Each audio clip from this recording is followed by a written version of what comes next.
Hey, it's Kasim with Solutions 8, and in this video, I want to share something with you that I learned recently.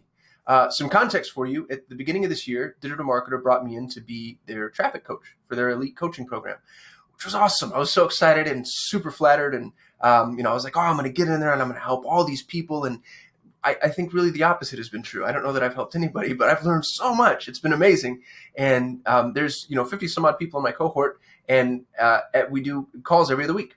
And it's like being on a mastermind call with 20 to 30 people show up weekly. And so you're on a mastermind call with 20 to 30 rock star entrepreneurs who are all driven, dedicated. These are folks that take action. They're obviously the type of people that invest in education. So I've just been sitting there soaking it all up and learning from them. And in a recent session, somebody said something that, on the outset, when I share it with you, is going to sound a little bit obvious, but it just really had an impact on me. They said the words, failure is feedback. And I loved that. I loved that because I've always really liked that whole concept of failing forward. And I've also, I make a joke sometimes with prospects or clients that, I sucked at everything else. The only thing I'm really good at is failing. And that's why I'm such a good ad manager, because you have to be really comfortable with failure, because your ads fail 90% of the time. And your job is to go find the 10% that succeed and then chase those rabbits on holes. And so, all issues with self-deprecation aside, there's some truth to that. I think I have a slightly higher tolerance for failure than most people. And it's what led to, whatever mild amounts of success I've had. And when this person said those words, I was just like, gosh, I need to have that imprinted somewhere. Failure is feedback. And I think it's critically important that we remember that and just hold that in mind, because as you're doing anything, it's not just marketing, it's anything in business, any life endeavor. Any setback, any quote unquote failure, we often look at it as a sign to kind of stop and turn around and go the other way. And really all it is it's an adjustment. It's a mild values adjustment. The failure is the feedback that lets you know, hopefully where to adjust. And your job is to extract that value out of the failure. If you can learn what it is that you need to change, alter, do differently, that alone tends to be worth the cost of admission. And this gets so cliche. It's not funny, but it's cliche because it bears repeating. Everybody talks about how they learn more from their failures than their successes. Obviously. So the thing to do, if you can, and I believe this to be very possible, by the way, you have to prime yourself to get excited about failure. Now, failure is never fun, and I don't think we need to lie to ourselves and be rosy and just do a bunch of affirmations in the corner being like, I love failing. Obviously, that's not the case. But what you can do is you can begin building a psychological trigger. You can begin kind of, building that neuroassociation, planting that seed. Anytime you see failure coming or you've encountered a failure, you feel free you need to be true to your feelings. So if you feel sad or disappointed or let down, that's fine. Own that. Don't negate it. I think that's dangerous. But that doesn't mean that has to stand alone. I think the other thing that you can do is you can begin to kind of get excited about the opportunity to figure out, to piece this puzzle together and figure out where the learning lesson is. And with each failure, I think that gets a little bit easier. Naval Ravikant had this a comment to Tim Ferriss on the most recent podcast they did together. I really love Naval.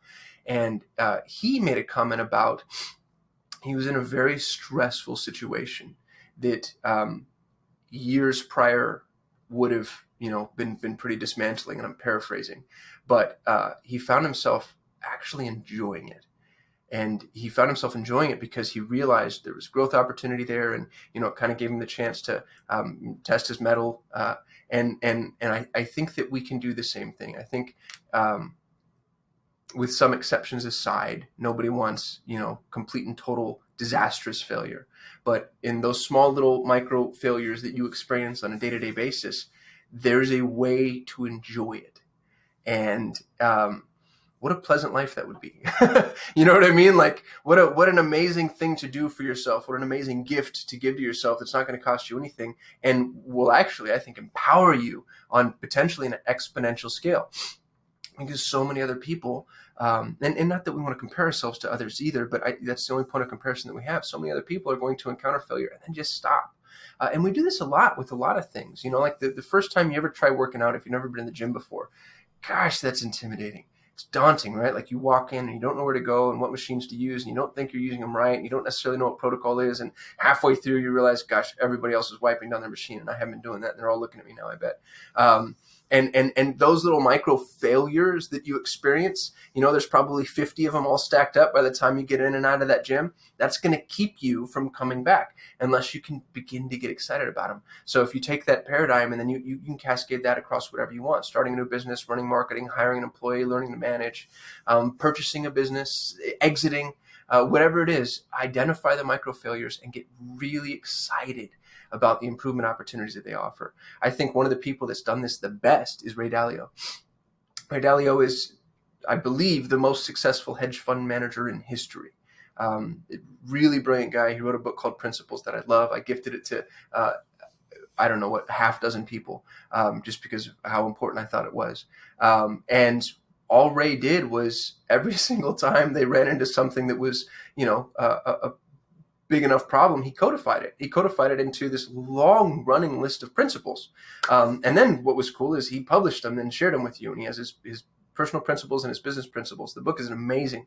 It's split in half, so you can kind of imbibe it the way that you want to imbibe it, assuming that you want the personal faster or the business faster or both.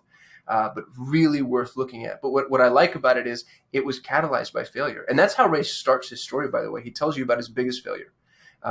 And then he moves into explaining how it was that he used that to become the person that he is today, which is the cliche, right? Like that's the archetypal narrative. You have to fall to get back up. And I'm not saying you have to enjoy falling. That's mildly quixotic at least, and probably kind of stupid. But I think you can enjoy the process that falling brings about. You can enjoy getting up. And so I'm not asking you to enjoy falling, but I will say that when you fall, it's okay to be excited about the opportunity presented to you. And if you can train yourself to do that, then I think you're going to put yourself at a really significant advantage. So remember, failure is feedback. Anytime you encounter anything, and I have to remind myself on this daily, if not minute by minute. I feel like I'm failing at this video right now, but failure is feedback. So when you have those unique opportunities, seize them.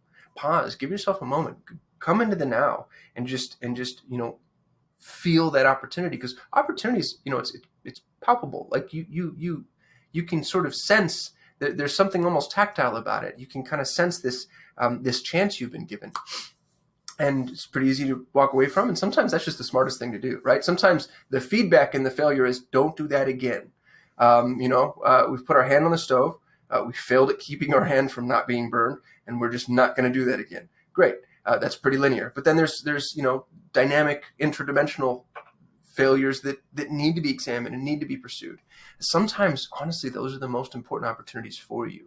The failures that scare you the most or hurt you the most, they probably hurt because of how connected you are to them. And if you don't heed that feedback, then, I think the alternative is far more damaging.